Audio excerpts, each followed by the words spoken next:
Welcome back into the Sports Buzz Podcast. This is a very strange place for this, but it's a presentation of WKYT, and the folks have asked me to do this. And not only do we talk to sports people, but we're honored to be here with Governor Matt Bevin today. Governor, thanks so much for the time. We appreciate it. There are some who think politics is a sport in its own right, so maybe this is more appropriate than we would think. You know, I was telling Blake Brickman, your chief of staff, this is entirely different. My last semester of school at Georgetown, which was in the 80s, I had an internship at the TV station, and I took coaching and officiating by appointment. And so I was over here in the Frankfurt Bureau, and it was when that blue carpet was outside, and it was just an entirely different place. But it's a fascinating place, and I'm sure you would say sometimes it can be an exhilarating place, a frustrating place.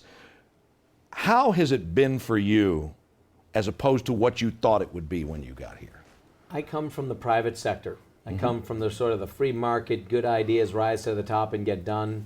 I come from the world of being a CEO, and so it's a very different approach. Here things grind glacially. They take ridiculously long sometimes to get to the right conclusion, even though it's obvious from the beginning. Then there's many reasons for this, some good, some not, but Sure. It's the nature of things. I knew this coming in. I didn't come in blind to that possibility, but it's even slower than I might have hoped it would be. But it's all good. In the end, we have divided government for good reason. You don't want any one branch making all the rules, and Sure. so melding people, it's like teamwork. I mean, it's like you talk about this with any number of different folks. You know, there's a reason the Lakers can spend all the money they want, get all the players they want, and not win championships. You got to have a team. It doesn't matter how much superstar talent you have, and it doesn't matter which generation. Rarely can you just slap a bunch of great talent together and make magic happen in the end. And so here, you got to get teamwork, and it requires a lot of moving parts, and sometimes that just takes time. There are a number of things I want to ask you about, and I appreciate the time because so many people, I know one of your frustrations is that people, they assume things or they think something, and they don't just ask. Is that appropriate? I mean, this is human nature. This is who we are as people. There's a verse in scriptures about itching ears hearing what they want to hear, or giving itching ears what they want to hear, and that's just human nature. It's who we are. We like to sometimes hear the positive or negative thing that we want to believe to be true. Sure. And so we won't even take 10 seconds to figure out whether it is true or not. We'll just believe it, repeat it. And this is a town where there's a lot of that happens. Things get repeated as fact, or people respond to an allegation as if it's fact and then spiral off into some rant. And so these things happen. But Sure. It's because we're human beings. I know you don't remember the first time I met you. I was coming out of the station, and I'm like, somebody's broken down. Because I saw this guy under the hood of this green, what was that thing you drove It's a around? 2001 Suburban. I still have it. The Yeah. Suburban. I was going to ask, do you still? You were yeah. checking your oil. You'd come in to do something with Bill, and you were checking your oil. Do you still have it? I do. It's got 220-something thousand miles on it. It's a good truck. Still works? Oh, works great. Works really great, actually. Um, A few more rattles than it had, but it all. And the other day, it had a smell of burning that is not normal, but Which would be a hose not or alarming. something. But not alarming. Yeah, maybe something was dripping onto a hot hose or something. But it's all good. It works great. do you sometimes hearken back to those simpler days and you know, kind of having a vision? Is it fair to say having a vision is a lot more difficult than turning it into policy? Not necessarily. I Okay. mean, here's the thing. If you don't have vision, the old saying, without vision, the people will perish. So too will an administration. So too will a business. So too will a family. You got to know what your vision is, what you're trying to accomplish. There's no chance that you're going to accomplish it without the vision, without laying it out. I have people ask me, what difference can one person even make? And I say with a straight face, I mean, more than none. The reality is, Right. if one person gets engaged, takes point, and wills something forward and doesn't accept no when yes should be the answer, it is amazing what can be accomplished. And my vision for this state was a simple one: to be the center of engineering and manufacturing excellence, to do things efficiently, to do things with integrity, to do things without the corruption that has been systemic in this state for a long time, to stop looking backwards and bemoaning the financial status and saying we're a poor state, but to look out the windshield with optimism and to look at the possibilities before us. And this is happening. And it's creating a sense of hope and aspiration in people that is contagious. And I love it. I mean, that I love. And so is it easy? No. But it's simple. Very simple. Sure. I know that you've talked a lot about transparency, and I love transparency too. I'm a guy that voted for you So I want everybody to have that out there just right on the front. You might have just lost some Stop. viewership. Just listen. I had a chance to deal with a lot of your people in a lot of different cabinets. People that are personal friends, people that I met while I was trying to help some people who were coming here to the state, people in economic development. I know Terry Gill has gone out, but listen, I'm like a speck, and Commissioner Gill was trying to help me get somebody some information, and he was in Paris, France, and I got an email from him on a Saturday night at midnight. And what I would say is that you put together an awful lot of people like that. Coming from that private, what was it that you looked for when you put your team together? I looked for three things. And incidentally, just so you know, for members of this administration, you get a lot of emails at midnight because that's usually when we break for lunch. So, and I'm hardly kidding, actually. I'm hardly kidding. I looked for three things, three simple things. People of good character, people that were competent, that actually knew what it was that they would be responsible for oversight of, and people that were committed to serving. So people of good character, people that were competent, and people committed to serving. I didn't care about the politics. I didn't care whether they'd supported me. I didn't care whether they'd run against me. I ended up with people who had run against me and spent millions saying I was a bad guy as members of my administration. I ended up with people who were Democrats, lifelong Democrats, still are, as cabinet officials in my administration. Because that doesn't matter. It's people of character, competence, and who are committed to serving. This is why this is the best administration that has ever served Kentucky. Economically, the things that you have done, I think you were at a groundbreaking today for the cooperage over in Moorhead or something like that got going. So many different businesses and companies have come here. What do you believe the reason? Obviously, you've gone out and you've courted those companies and you've tried to improve the business climate. But is it as easy as that? There's several moving parts to that. We've had nearly $20 billion of private capital invested in Kentucky in the last 3 years and change.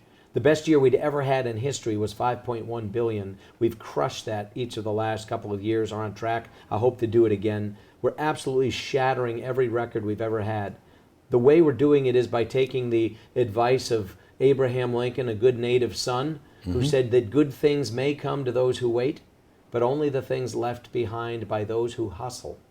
And just the idea of Abraham Lincoln saying hustle, it sounds like a good sporting guy. Right. Like he should have been the third base coach. Like, come on, you got it. I mean, but that's true. If you get out and hustle, you can make things happen. And the analogy I've often given people is that if you grew up in the country like I did, and a lot of people did, if you've ever walked down a dirt road on a sunny day, you'll see little things. The sun will glance off things and something will spark. It might be a little piece of mica.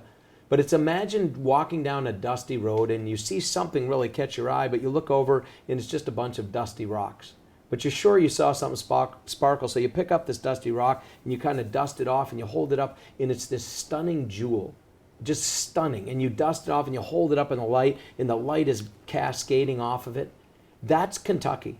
Kentucky is this incredible jewel that has been allowed for generations to lie on the side of a dusty road and gather dust while people around us drove right on by. In states around us, with all due respect to them, that are a fraction of what we are in terms of workforce, work ethic, quality of life, cost of energy, abundance of resources, rivers, roadways, railways, airports, they can't hold a candle to us, but they've been eating our lunch because they have been driving down that road while we sat there and collected dust. And the secret to our success is we've taken this off. We're taking this gem that is Kentucky. We're holding it up, and I'm bragging about it all over the world. I'm traveling, I'm talking to people domestically and foreign, and we're seeing records of capital invested in this state, record jobs being created, the lowest unemployment ever, more people working than ever in the history of Kentucky because we're out hustling people. Now, that's all fact. Yeah. That's all fact. But then how do you deal with the fact that somebody comes up with a poll that says you're the most unpopular governor in the country? Have you ever, this company, I love it, the people who want to be the haters love that poll. It's by people you've never heard of. It's a bunch of former liberal reporters who started their own polling company a few years ago. I mean, it's not, Zogby's or Gallup or whoever. I mean, it's like Joey Bag of Baloney's polling company. And everyone, who cares? Literally, there's always going to be the haters. Right, but if you've got self-pride, you got to care. I don't. I know you do. No, because it's idiots talking. And I've never lived my life for the impression of ill-informed people. I really haven't. If an ill-informed person is going to say something that tries to drag me down or underestimates me or overlooks something I've done, who cares? I don't have enough time or energy to waste on ill-informed people. If a thoughtful person, an actually informed person, thought poorly of me, that would concern me. I'd want to know why. I'd want to get information from that person. And there are such people. And I like to learn from people because constructive criticism is a powerful, powerful tool. Whether you're in sports, whether you're in politics or anything else, if you're willing to listen to coaching from people who have an objective eye and have been there and done that, you're always going to get better. But the reality is there are far more negative nannies than there are people with, constructive criticism. I seek the latter and not the former. You talk about that coaching. One thing I love in coaching is the phrase, hey guy. And my question for you is, do you have a hey guy, that person or gal, that'll say, hey, Governor, listen, I'm with you, but do we really want to do this? I don't have a single designated such person, but I look at the people that I have on my team. My chief of staff, Blake Brickman, outstanding. Great dude. Blake is phenomenal. His knowledge, his maturity, his experience, outstanding. I look at Scott Brinkman, who's my cabinet secretary, overseeing all my other secretaries. Just brilliant, thoughtful, outstanding. I look at guys like John Chilton on the budget side, outstanding. I could go down the line of all of the various cabinet secretaries. Each and every one of them, if they come to me and tell me you should know this or you should think this or I think you should consider the following, I will always listen to them. Every one of them is in many respects much smarter than myself, on certain fronts infinitely more. They have knowledge of things I'll never know. So if they tell me based on their experience you should do X, I will do it. I defer to the judgment of people that I trust. And I have a lot of great people on this team. Another phrase that I go back to in coaching a lot is self-scouting. Yeah. I mean, as you self-scout what you've done so far and as you look ahead to the future, are there things, I don't want to say regret, but are there things you say, maybe I could have done that a little different. Maybe I could have said that a little differently. You can always, if you look in the rearview mirror, you can always imagine woulda, coulda, shoulda, this or that. But the people who spend their life looking in the rearview mirror end up failing to accomplish what they want because they're not looking out the windshield. They miss opportunity, they run off course, they crash into some other obstacle because they're so busy staring into the back. Right. I don't waste my time looking backwards. It's irrelevant. It really is. It's not to say that you can't learn from it or be thoughtful. That's what I'm saying, not staring in the back. No, of course, you should always be reassessing everything. And again, taking the pulse of people that can help you out. But there are people who beat themselves up over this or that. I don't say things by accident. I don't. And that may shock people. No. But I'm very intentional in the things that I say. There are many things attributed to me that I've never said that had I said them, I would say, gee, shouldn't have said that. But the things I've actually said in context, I mean completely because they're truth, they're fact, they're sometimes painful. And you talk about self-scouting, and you talk about things that you do, and as you move forward and you look back on it, we are in Kentucky at this time in the barn shoveling years. Again, I grew up in the country. I've alluded to it a couple times. Sure. So did a lot of the people that are going to be watching this. If you grew up in a barn environment, in the springtime after long winters, there's stuff that has just piled up in the barn that over the course of a summer you'd have taken out more frequently. We have had a long political winter here in Kentucky. And there is a lot of stuff piled up in the barn that is Kentucky. Right. And I'm the shoveling governor. It's not fun, it's not easy, doesn't always smell good, doesn't make people happy when you disturb it because emanations happen. Sure. But you know what? It needs to be cleaned out. And I'll let some future governor ride the pony, assuming there's a pony under this file. I think there is. And so we're shoveling, and it's all good. I signed up for this on purpose. I'm a country kid. I understand hard work. I'm willing to make hard decisions. I'm a former military officer. I understand about making command level decisions and owning it. Right. I know that it's not easy for people to make hard decisions, but for me, it's simple, and I'm willing to do what needs to be done because I love Kentucky. A couple of things about what you say, and I actually had that down as a good, and I've talked to people about this. People say, do you think he just gets like, no, I think he means to say those things. Now, that being said, are there ever times when you get home and, she's there at the door with a kiss on the cheek and you put the briefcase down and she says, what the heck were you doing today? Here's the thing, we don't have a television. So I don't. That hurts me personally. I'm just kidding. Sorry. That really hurts me. Okay. And so I can stream you online. Thank you very much. OTT, I like that.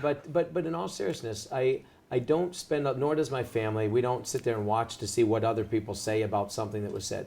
That said, of course, you talk about people that are sounding boards, and anybody who doesn't listen to their spouse probably isn't in a very solid relationship. Right. And I would say this, my wife is more sensitive to the feel of what people say or how they react than am I.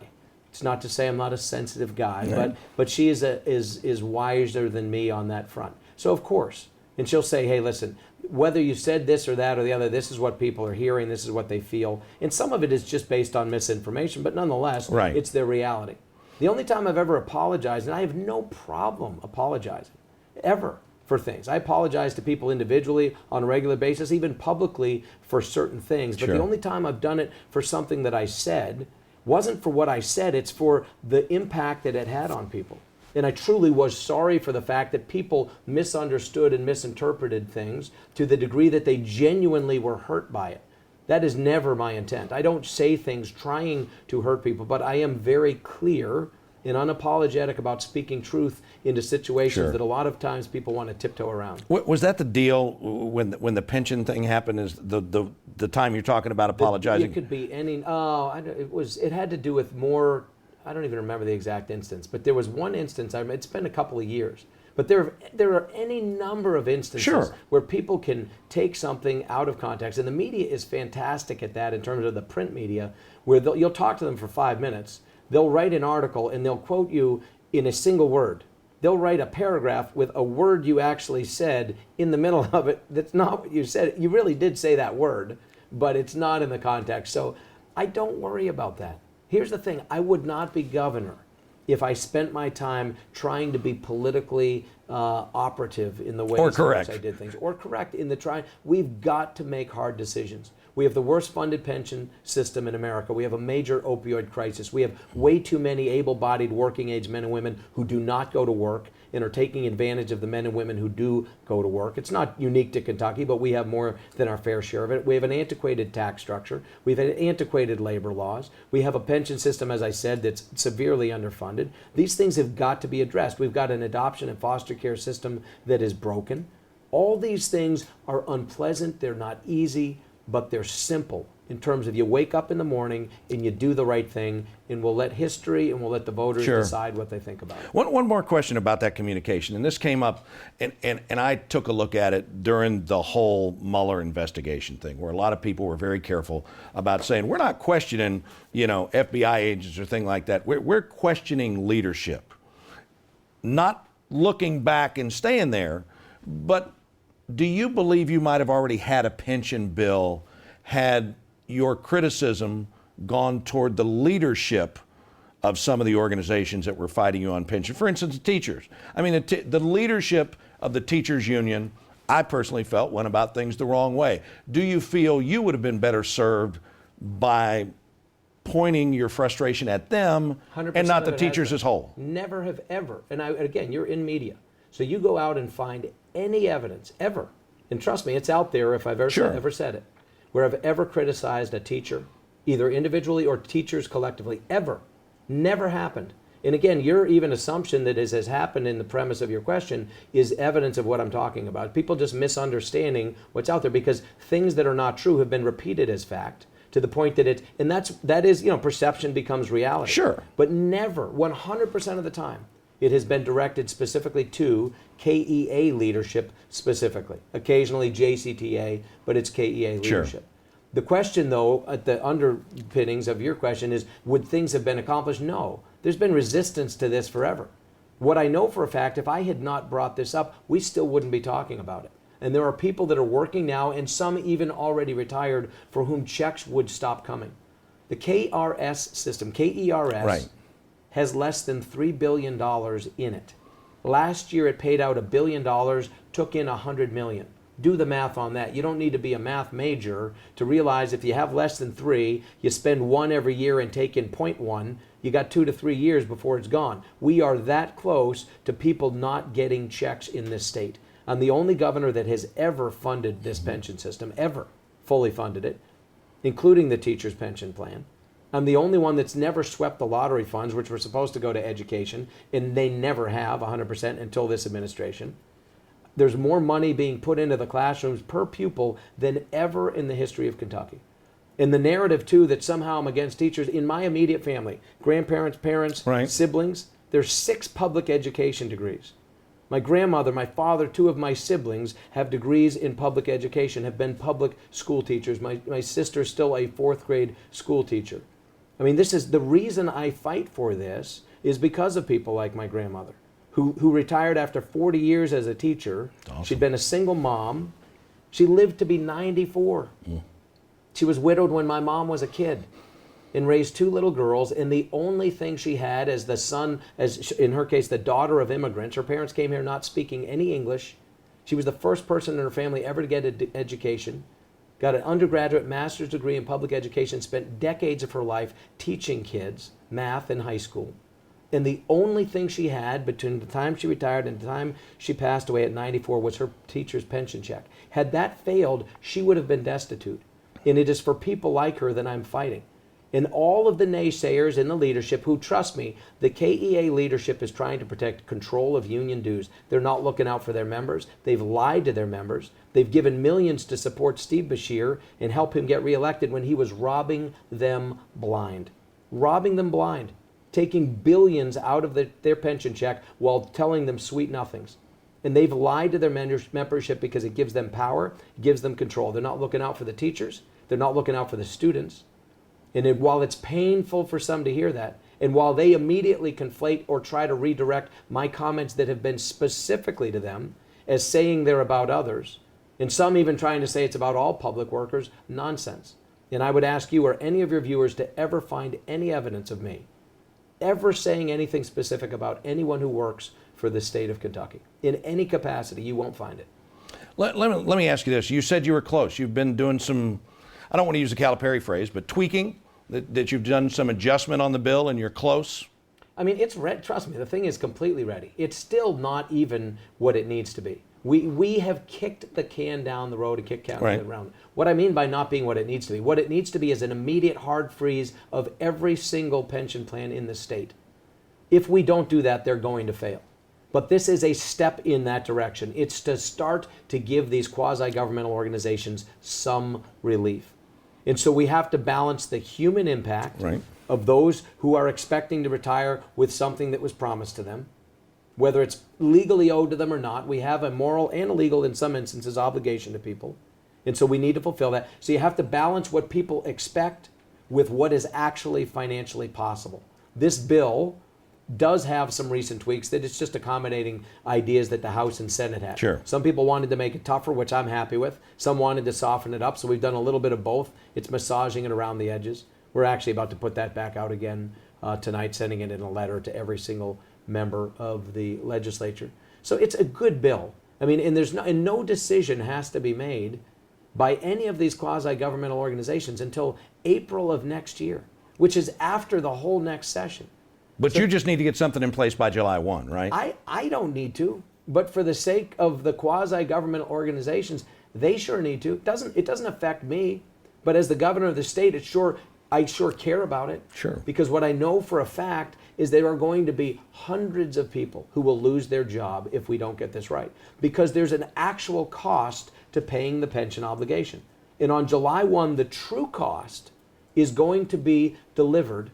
And by law, people are going to have to pay the true cost of meeting the pension obligation. They can't afford to because of the lies of the KEA and people like Governor Beshear and others for years. They lied and lied and lied to people. And now the true cost is being put on the table. People can't afford it. This bill is an attempt to feather in that true cost by soft shoeing this thing through the next years and giving people a chance over the next 30 years to dig their way out from under the mess that has been put on them. And to me, the thing that seems to be the biggest point of contention, nobody loses their pension. No. In fact, the irony is this. If we don't do this, people will. They will not just lose their pension, they'll lose their jobs. Some people, here's the thing, nobody loses anything, even if they lose their job, that they've accrued to that point. There's nothing being taken away. Again, you talk about lies. The KEA has literally told members they're stealing your pension, they're taking your pension. Nobody's pension. This is the only effort that's ever been made to actually save and preserve the pension that's been made. The reason I vetoed the previous bill that was passed by the House and Senate is because in it there was a clause that would take pension checks away from people. That's illegal. It's immoral. There's no way I will ever sign into law, with my signature certainly, a piece of legislation that would take a pension check away from somebody that's earned it. Because again, I'll just transpose my grandmother into that person. Sure. No one's going to take a check away from my grandmother that she earned, nor should they from anybody's grandmother or grandfather or whoever. So we're doing the same bill minus that. It could be tougher, should be tougher, financially will ultimately need to be, but in the meantime, it's a good bill. There's not a Democrat or a Republican that shouldn't support this, assuming they want health care benefits, behavioral health benefits, rape crisis benefits being served in their communities, if they want their regional universities to survive. This is a good bill. So will that letter tonight, will that include a call to bring the legislature back here to do that? I mean, again, I'm waiting for them. The ball is in their court. When I don't get to decide how they're going to vote. But you do have the big stick.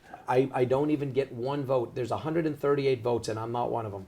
I'm not. Trust me. This is where people don't understand the separation of powers. The governor cannot vote on legislation. Right. I can't. The only thing I can do is after it's put on my desk, either put my signature to it, not put my signature to it and let it go into law without my signature, or veto it. And when there are illegal things like taking checks away from people, I'll veto it every time. And it also had the wrong dates in it. 138 people supposedly all read it real carefully, and then nobody caught the dates that were wrong in multiple places. So these are the kind of things. Let's just do things professionally. We can do it. We have the knowledge, we have the experience, we have the drive in our legislature. We have good men and women. Nobody does these jobs without wanting to do the right thing for Kentucky. That I know to my core. These are good people. We just need to act with a sense of purpose and make tough decisions. This is the time for big boys and big girls to step up and make big decisions, because this is where we are in Kentucky. I know your time is tight. I want to ask just a couple of other things. Your relationship with the legislative leadership, as we're talking about teams and stuff, how would you describe? Do you get together with those guys regularly? Do they come and bring lunch, or what do they? I mean, it's usually professionally. I mean, I don't. You know, I'm not a. I got it could be the kids. softball game. That could be it. Yeah, I mean, occasionally it's funny. I mean, there's some of them, I won't name names, but you know, you try to catch a concert or you try to go somewhere or do something, but very rare. I don't have a lot of free time for socializing. I bet. I really don't, with a wife and 9 kids in this job. That said, we do have regular communication, even this week. I mean, on the phone, by text, conference calls, in-person meetings. We do a lot of meetings. I've been in their offices. They've been in this office. We meet a lot in this room. We meet over at the mansion. I have a lot of calls with individual members as well. A lot of good dialogue. I mean, there's a narrative that I think people would love to. Which is why I asked. Yeah, and it's funny. They want so badly for there to be some ill will. There's none. There really isn't. Even, I don't know, we just did this ceremonial bill signing, right. A bunch of bills. Some of the members of the House and Senate leadership were there. Some of the non-members of leadership were there.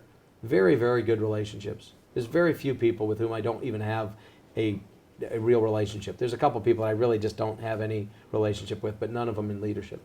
Your relationship with the Bashirs has been a point of conversation around. I don't have one. I really don't have a relationship with them. But let me ask this, and I mean, if you're a student of Kentucky history, everybody talks about the Hatfields and McCoys. I think the Hatfields and McCoys is like kid stuff compared to Governor Bevin and the Bashirs. It seems to be personal. It's not. Here's what's interesting. So you talk about, one of the things I always hear when people say this about all the lawsuits going back and forth. How many of the lawsuits that have existed between myself and the Attorney General do you think were initiated by me? 0. It's one way. Everyone's trying. It's all Hatfield or all McCoy, whichever side that side is. Okay. There's no equivalent on the other side. 100% of the lawsuits have been in one direction, and they're done for political posturing. Because every time he does one, he gets a front page story. So whenever he's feeling a little bit down and out and unloved and forgotten, he'll get his friends to give him front page stories by suing me for something. He's done it 6, 7, 8 times. I don't even know how many times. I don't take him seriously because he doesn't take himself seriously. He's not a good lawyer. He's not a good attorney general. He'd be a horrific governor.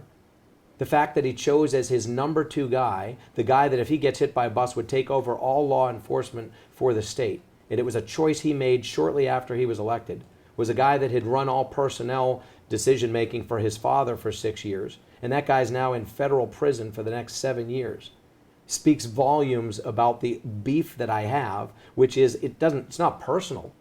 It's about, I don't care who you are, if you're buying and selling this state as they have been, and as this guy Longmire, who worked for both of them and did their dirty work and was one of their bagmen and was taking hundreds of thousands of dollars in cardboard boxes and handing them out in cardboard boxes in parking lots at McDonald's, including toward the end to FBI agents, which he didn't realize. And so now he went to the hokey, but he's doing it for the 2 Bashirs, one of whom was and one of whom wants to be governor. I don't care what your name is. This state is not for sale. And if you're a Republican or a Democrat, I will stand in the gap against that every single time. And if you take offense to it, sorry, doesn't bother me. This is not a position, an elected position, where you should be doing it for your own self-interests or that of other people. This state has been piñata politically for a long time, and we need to clean it up. In terms of that, it seems like a lot of the rub for you may be more with the former governor than the current attorney general. I'm just offended by corruption. I don't care where it comes from. It does. I mean, some of it was before me. Some of it has the potential. Some of it's going on in other offices. I mean, look at this. How much have you covered the sexual harassment and gender discrimination lawsuits that have been coming out of that office? The media doesn't even talk about it. He literally has a gender discrimination suit that is still ongoing specifically against him by women who have worked in that office. The media doesn't even talk about it.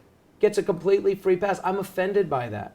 I'm offended by people who are responsible for upholding the law who don't even do it in their own offices. I'm offended by people who buy and sell this state.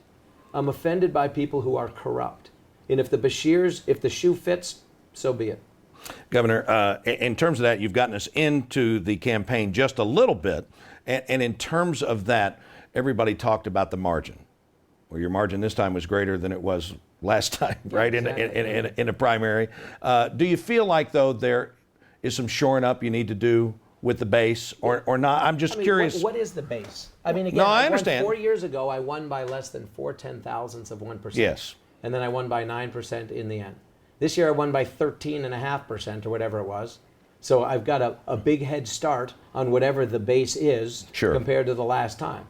But if you ever assume you've got it in the bag, that's the beginning of the end. If you're ever running for office, you always got to keep your foot on the gas.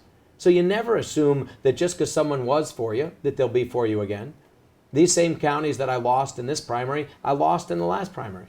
But I won them all in the general. And the only race that matters in the end is the general, in terms of whether you're the next governor or not. You've got to win the primary to get there, which we did handily. And it's so funny. I love the headlines, again, were just classic. You got to stop reading the newspaper is one thing I would say to you. Get a TV. Yeah, exactly. Yes. But I do read things. But the headlines are hilarious, though. You know, about limping to victory. 13%. If that's limping, I don't know. I mean, I don't know what I have to do to gallop. But I don't worry. I just don't worry about it. And I know you don't worry about it. I only have to win by 1 vote. You know? And I think we'll win by a lot more than 1 vote. 83 was probably close enough, or 85 or whatever it was. Closest statewide election in American history. Right. But here's the thing. This is a distinct, clear choice. This is a binary choice. There's no longer hypotheticals, or I wish I could have some of that guy and some of the other one. There's one of 2 choices. They're either going to have continued progress looking forward, or you can go backwards. Literally in name, in ideology, in methodology. If we want to go back to corruption and inside dealing and people who are stagnating and promising free money to people that doesn't exist, you're going to have that choice. If you want somebody who's pro-abortion and proudly voted for Hillary Clinton and thinks she would have been a great president, Andy Bashir is your person. But there's not that many of those people in Kentucky anymore. There just aren't. And the people who support this president, the people who support America, the people who value Kentucky and want to look forward and not backwards, the people who support life and think that this issue matters, this is a very clear binary choice. It really is. How many times would you like to get together on the same stage with the attorney? As many as he can handle. You'd I would do it. I would do it every night. Get on the same train and do the whole Lincoln Douglas thing? It would be awesome. I think that'd be great. I would love it. I don't know that your wife would like you doing it like in every county, but I mean, I think I'm just saying. Yeah, just I'm just saying it would be fun. And you know why? Because the truth in an instance like that, where people are allowed to be on the same stage, each representing what they believe, and being able to speak truthfully about it and not try to hide it. What you'll see when this happens, assuming he's man enough to actually stand on a stage and debate, and I would hope he will be, what you will see is him trying desperately to tap dance around positions that he has firmly taken. And you'll see him trying to do it as out of political opportunism. But he's a crooked son of a crook. He is. And that's a straight up fact, and people will see it for what it is. And that's one of those things that just didn't come out. That was a calculated thing that you just said. Oh, I mean, he's crooked. His father was crooked. That makes him a crooked son of a crook. And I don't think Kentucky needs more crooks in government leadership at any level, certainly not as the governor here in Kentucky. Let me ask you a couple quick hitters. The opioid thing. Rex Chapman, my buddy, and I, he's been affected. We've talked with a lot of different people. I probably grew up at a time kind of like you did where you think you could gut your way through anything. People that can't handle this.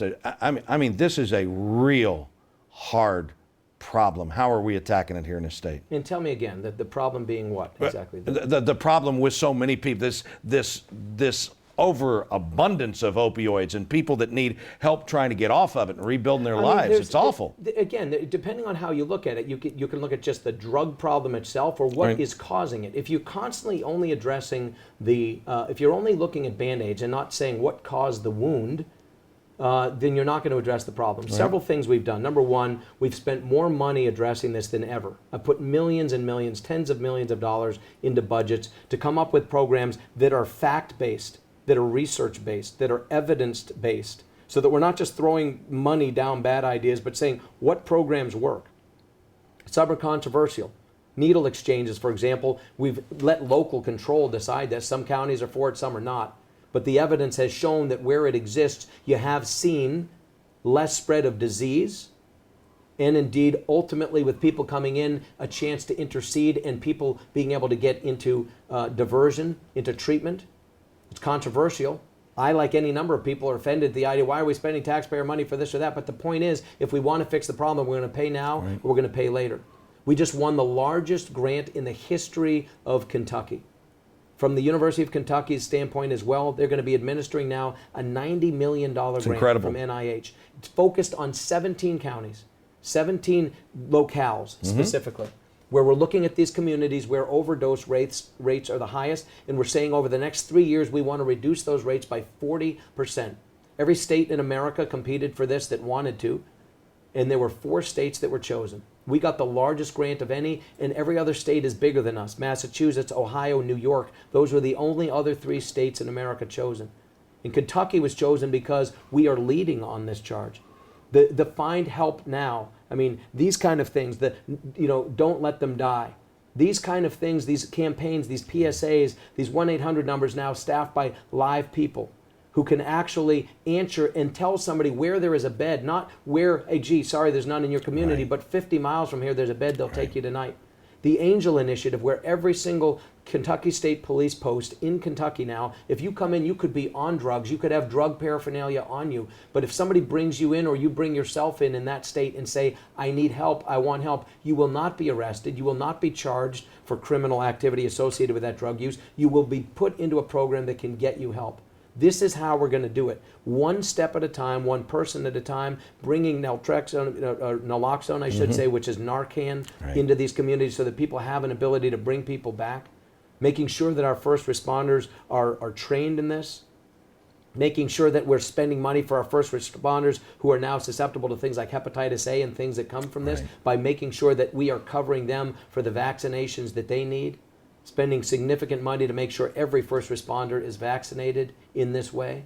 These are the kind of things we're doing, being proactive. It's why we're being trusted by the NIH to be a thought leader on this. It's why other states are looking at us. None of these will fix it. But we also have to think, and I'll end my answer to this on this, if we assume that there's no responsibility on people who break the law, that's a big mistake. People are breaking the law, that's criminal activity, they should be held to account. But if incarceration is not fixing the problem, what will? If a person is breaking the law because they're an addict, then putting them in prison doesn't fix the addiction, doesn't address the underlying cause. So let's start to have drug courts. Let's start to have diversion into treatment programs. Let's work with the federal government, as we are doing, to change rules so that you can have more than 16 beds in a drug treatment center. This is something I've worked directly with CHFS on, and indeed we've made changes at the federal level. Let's start to make changes with respect to how many days of Medicaid dollars can be used for a treatment program, so that if it's a 180-day program and, oh, sorry, Medicaid only covers 30 days, well, why waste the 30 days? It's a waste of money to put person 1/6 of the way into a product. Right. So we need to be smart and be focused. This is solvable. The underlying core issue, it's psychological, it's physical, it's spiritual, it's economic. There's a lot of underlying currents.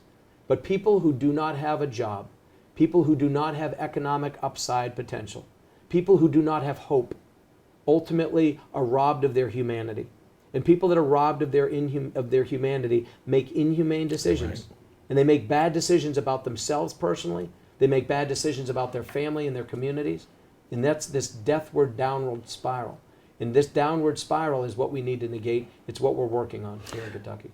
Parallel kind of path, great financial benefit from hemp. Along the same lines, I've heard some heart-wrenching stories about people with medical conditions. What about medical marijuana? Yeah, I mean, again, every single time, go back to 4 years ago, every debate that I had, I was for it. Ironically, my opponent was against it. I have always publicly and privately, 100% of the time, said I support the idea of marijuana being prescribed and regulated like every other drug. Every doctor should have that possibility. I hear people saying, oh, we should do it so we can tax it. Nonsense. It should be taxed no more or no less than any other drug. It should be, if it is medicine and it is capable of providing a medicinal alternative to some pharmaceutical product, why should a doctor not have that as a possibility? So I am a strong proponent of it, but the details matter. And I've yet to see a bill. A bill's never even hit my desk on this. I know it's been bantied about. There have been several fits and starts. Some have come out of committee, some haven't. Right. But I think it's a matter of time. I think we'll get something done here. Sports betting. Sports betting, again, I mean, it's now been allowed.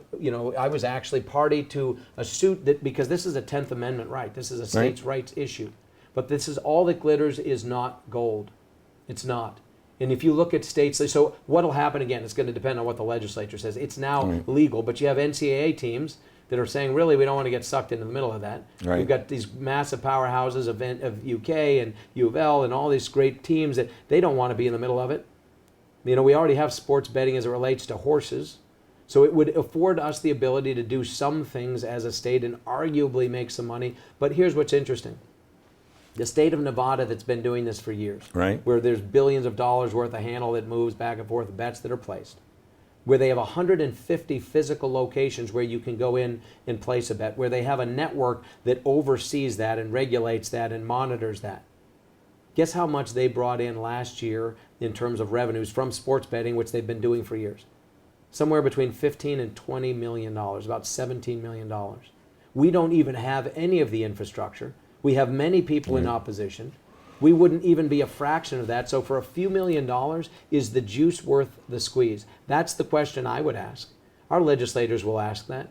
It is a possibility we could make some money off it, but is the juice worth the squeeze? I'm not sure that it is. Because I think people imagine that it's going to be some big powerhouse of dollars that it just isn't. And it isn't anywhere. It's not just for us that it won't be for anyone relative to what they think it will be. Two final questions. Speaking of powerhouses, regardless of what side of the aisle you're on, there's no powerhouse in this country right now quite like the president. How often will the president be in here to stand with you during the campaign? As often as he has time to and wants to. I mean, I have a very good relationship with him. I spoke to him just earlier this week.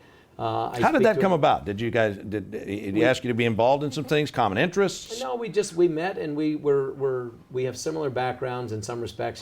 He's done everything at a scale larger than my own on all fronts. Your scale's not bad though.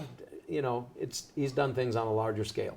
But we're both guys who've sort of made our way, had some decent successes in the private sector, find ourselves for the first time in the political world, take an approach where we don't worry about the naysayers so much. We do what we think is right.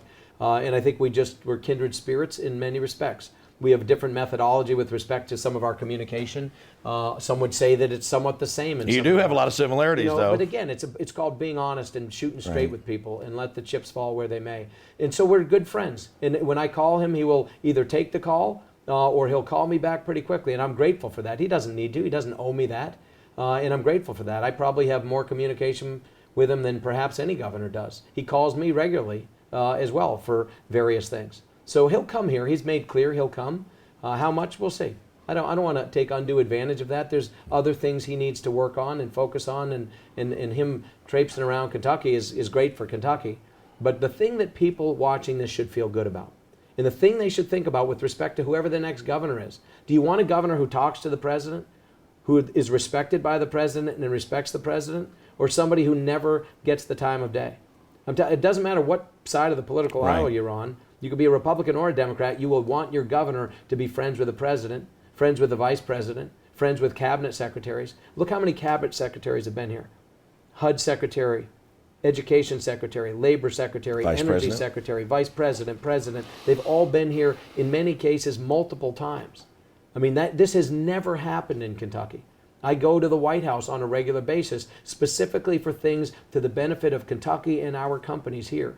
When I sit down, I had an issue that involved companies here in Kentucky. I contacted Secretary Ross and then Secretary of the Interior. Right. And they sat down together with their staffs in the same room at the same time for 45 minutes. Think about that. I mean, how blessed we are to have that kind of a relationship. This is good for Kentucky. It's why we're seeing record investment, record jobs, and record upside progress. And I don't think the people of Kentucky want to look backwards. I really don't. But we'll find out in November. That gives you a little bit of a sticky wicket, though, as you're trying to do things like the China thing and everything, and tariff talk. But I mean, you got to navigate it, right? Not even a little. Because here's the thing. There are two different levels of what's going on. The president's responsibility on behalf of the nation, per the authorities given him by the Constitution, is to handle tariffs and trade and commerce at the national level. And that's what he's doing. He's up there talking president to president. That's his responsibility. My job in a federalist world and when delegation to the states is to do other things, which is talk at the subnational level. Country to country, culture to culture, really. He's doing the country to country. I'm doing cultural, company to company, person to person. This summit that we had here in Kentucky, it was like a tree falling in the woods with any of the media. You would have thought they would have been all over it. It was amazing how little. That is the largest summit that is likely to happen in 2019 between the U.S. and China. We had 400 people. We had to turn people away. And we had the ambassador from China. We had governors and vice governors from China, governors and lieutenant governors from America. We had cabinet level officials from both countries. We had businesses and banks and investors from both countries, hundreds of them. The work that got done, the things that got done, the connections that got done were phenomenal. Between us and China, we're 40% of the world's GDP. Think about that. Between us and China, 40% of all the wealth produced in the world is produced in our two countries. That's not going to change anytime in the near future. And there's no way we're not going to work this out. It's impossible. We need them economically. They need us economically. We are each stronger and better when the other is doing well and thriving and trading with us. Sure. So I'm confident that President Trump and President Xi and our Ambassador Lighthizer and their equivalents on the other side are going to do what needs to be done. And when they do, who's going to be out of the gate first? What state does China recognize right now as somebody that's willing to partner with them? Kentucky. I mean, it's been very clear. They invited every governor in America to come to their first ever import expo last year in Shanghai. One governor in America went. It was me. Why? Because I know this is going to be resolved. I got a degree in East Asian Studies 30 years ago. I've been studying that part of the world. I've lived in it. I've traveled in it. I know that world. It will get resolved. And when it does, Kentucky will be in the pole position. Doesn't guarantee we'll win the race, but we're going to be in the pole position with our foot on the gas, and I like our odds. Sure. I really do. Absolutely. Last question. How difficult is it? A lot of people poo-poo people of faith. And that just doesn't fly with Kentucky, me. which is good. People in Kentucky respect people. But I mean, if you want to say the haters or what, how difficult is it? I mean, listen, I'm captain of the All-Sin team. If it's not for the grace of God, then I'm done. But how difficult is it in such a contentious environment to do the things that you want to do and to do them the right way? Is that fair? Yeah, it's not. It's fair, but it's not hard. Again, I shouldn't say it's not hard. It's not complicated. It goes back, I said it a couple times earlier. It's simple. When I wake up in the morning, I don't decide am I going to do the right thing or the wrong thing. Am I going to hand out boxes of cash or not hand out boxes of cash? Am I going to buy and sell the state or not buy and sell the state? People that preceded me, people that would hope to replace me, that's how they think. It's how they operate. It's not just hypothesis, that's a fact. This is not how I operate. Mine is a simple task. And while I'm responsible to the people at the ballot box, if I run for office, I also believe, as surely as we're having this conversation, that I'm responsible to my Creator. And I truly believe I'll someday answer for what I've done with my life. And I'm far more interested in what I hear on that day than what I hear on any election day that I'll ever be a part of. And so I don't make decisions based on the politics of it. I do what I think is right to the best of my ability. I do it with my faith at the forefront of my decision making. My Christian faith is the driving core principle behind my decisions as a husband, as a father, how I was as a business person, how I am as a governor, all wrapped in, as you said, the flawed reality of who I am as a person. But without any doubt in my mind, that is my focus. Those principles, those Judeo-Christian principles that I was raised with, that I'm raising my family with, that's the foundation of all that I attempt to do to the best of my ability. And history will decide what it thinks of all of it. Governor, I can't imagine all the tugs on your time. Thank you so very much for sitting down with us. It was great. We need to do the softball thing sometime. I will do it. That could be an inaugural activity. A little cold in January. No, we could, you can play softball any time of year in Kentucky. Thank you so much. The great thing about Kentucky. Thank you so much, Governor. Appreciate this. Sports Buzz Podcast, available on Audio Boom and wherever you get your podcasts. Thanks for joining us, and let us know what you think. Thank you so much. Cool. That went longer than I had intended to, but I appreciate it very much.